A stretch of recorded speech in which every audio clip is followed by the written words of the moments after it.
you don't talk to the police. I don't care how innocent you are, you don't talk to the police. And if this video doesn't convince you, Godspeed.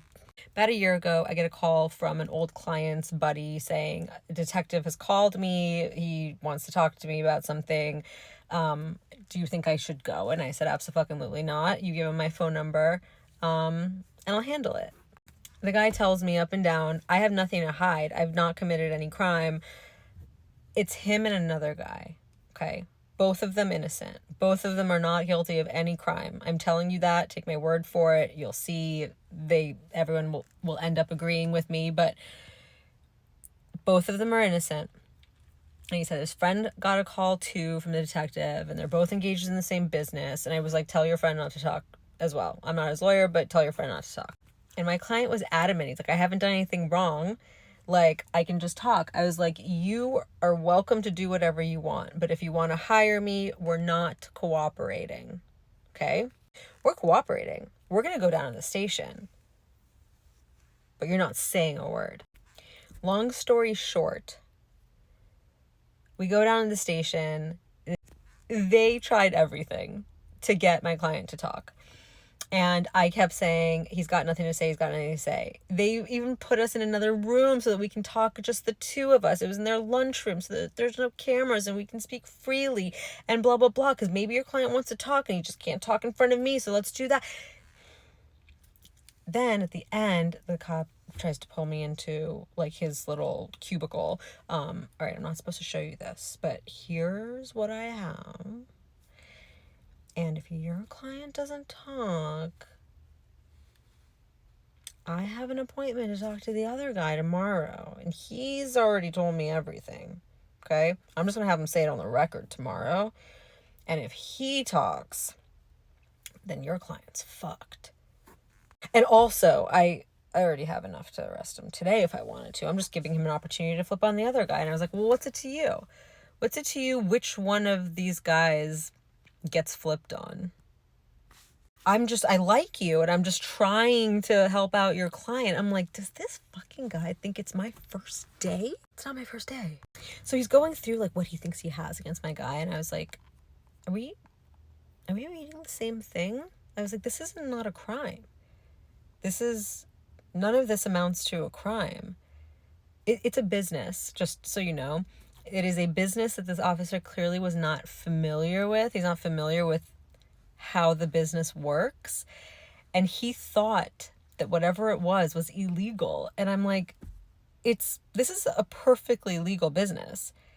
And he's like, well, we're just gonna agree to disagree on that one. I was like, I don't think so. I think that you have to have a good faith basis before you arrest somebody. Like, you have a duty to make sure that it's a crime. I'm telling you, it's not a crime. And he's like, ugh. And I was like, tell me which crime it is. Tell me what crime it is. And he was like, oh, I'm not going to explain the world to you, ma'am. So he tells me that he's going to have no choice but to arrest my client on the spot. And I was like, do it.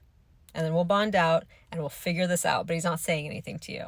He's so pissed. He escorts us out eventually and crushes my hand as he shakes it goodbye and says, well, I'm going to be contacting your client or you pretty soon. It's not going to be as friendly as it was this time. I was like, are you telling me that you're going to arrest him later? Just do it now.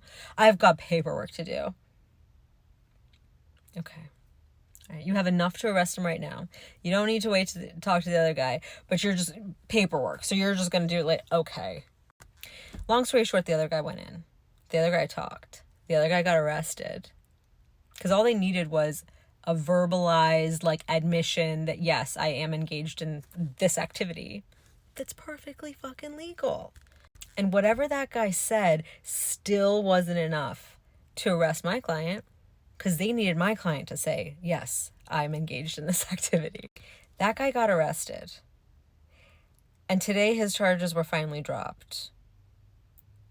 After a year. He was arrested in front of his family.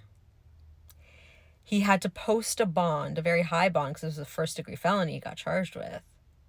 He had to hire a lawyer and pay a trial fee. They didn't end up going to trial, but a retainer for a criminal defense attorney for the trial phase of a case is a lot higher than it is for pre-filing, for investigative stages. Okay, so he was out of mint for a first-degree felony. He was on pretrial release, so every time he wanted to go to Disney World with his kids, there had to be a motion to the court asking for permission. If he wanted to leave the Tri-County area, he had to get permission for a year for something. For there was no crime. They eventually had to drop the charges, but the thing is that he had to go through all of this, and even though the charges are dropped, it's still on his record. And when they drop a case because it's bullshit, they don't make a note that says, "Oh, this is bullshit," and they don't delete it. They should just be able to delete it. If they created it, they should be able to delete it. They don't even take it upon themselves to expunge it for you, making you burn your one and only expungement that you're allowed in your entire lifetime. Expungement takes about a year and requires motions to the court. So that guy, because he was like, I've got nothing to hide, I'm not committing a crime, and talked, that guy got arrested, and his life was in turmoil for a year. And now he's going to have a mugshot for the rest of his life.